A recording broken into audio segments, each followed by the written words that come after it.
यह कहानी एक छोटे लड़के अयान की है, जो अपने माता पिता के साथ एक नए घर में शिफ्ट होता है। वहां उसकी मुलाकात एक अदृश्य दोस्त से होती है, जो सिर्फ उसी से बात करता है। धीरे धीरे अयान को महसूस होता है कि उसका यह दोस्त साधारण नहीं बल्कि कुछ रहस्यमयी है। कहानी शुरू करते हैं। अयान अपने माता पिता के साथ एक पुराने लेकिन खूबसूरत घर में शिफ्ट होता है। नया घर बड़ा था, लेकिन उसमें कुछ अजीब सा एहसास था। पहली रात ही अयान को लगा कि कोई उसे देख रहा है, लेकिन जब उसने चारों ओर देखा तो कुछ नहीं था। अगले दिन अयान अपने कमरे में खेल रहा था, तभी उसे किसी ने पुकारा, अयान। अयान ने इधर उधर देखा, लेकिन वहां कोई नहीं था। कौन हो तुम? उसने डरते हुए पूछा। मैं तुम्हारा दोस्त हूं, आवाज आई, लेकिन कोई दिखा नहीं।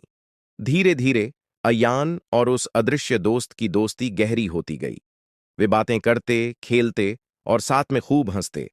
लेकिन अयान के माता पिता को कुछ अजीब लगने लगा। अयान, तुम हमेशा अकेले में किससे बात करते रहते हो? उसकी मां ने पूछा। मेरा दोस्त है, मां। कैसा दोस्त? जो मुझे दिखता नहीं पर हमेशा मेरे साथ होता है। मां को यह सुनकर अजीब लगा, लेकिन उन्होंने इसे अयान की कल्पना समझा। एक रात अयान को लगा कि उसका दोस्त रो रहा है। क्या हुआ? उसने पूछा। मैं यहां फंस गया हूं अयान, कोई मेरी मदद नहीं कर रहा। अयान डर गया। तुम कौन हो? बहुत साल पहले मैं भी तुम्हारी तरह यहां रहने आया था, लेकिन एक हादसे में मेरी मौत हो गई और तब से मैं यहां हूं। अयान सन्न रह गया। उसने खिड़की से बाहर देखा। आधी रात थी, लेकिन अचानक हवा तेज चलने लगी। दरवाजे खुद ब खुद खुलने लगे। अयान दौड़कर अपने माता पिता के पास गया और सब कुछ बता दिया।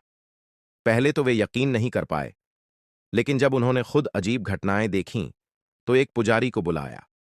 पुजारी ने घर में हवन किया और कहा, यह आत्मा सिर्फ मदद चाहती है, इसे शांति दो। अयान ने अपने दोस्त से कहा, तुम्हें डरने की जरूरत नहीं, मैं तुम्हारी मदद करूंगा। अगले दिन उन्होंने घर के पुराने हिस्से को देखा, जहां एक पुराना कमरा बंद था। वहां एक पुरानी किताब में उस लड़के की कहानी लिखी थी। पुजारी के मंत्रों और अयान की बातों से आत्मा को शांति मिली और धीरे धीरे घर की रहस्यमयी घटनाएं बंद हो गईं। अयान का अदृश्य दोस्त अब जा चुका था, लेकिन उसने हमेशा के लिए अयान के दिल में अपनी जगह बना ली। अंत संदेश। कभी कभी हम जो देखते नहीं, वह भी हमारे आसपास हो सकता है। कुछ आत्माएं खोई होती हैं, जिन्हें बस शांति की तलाश होती है।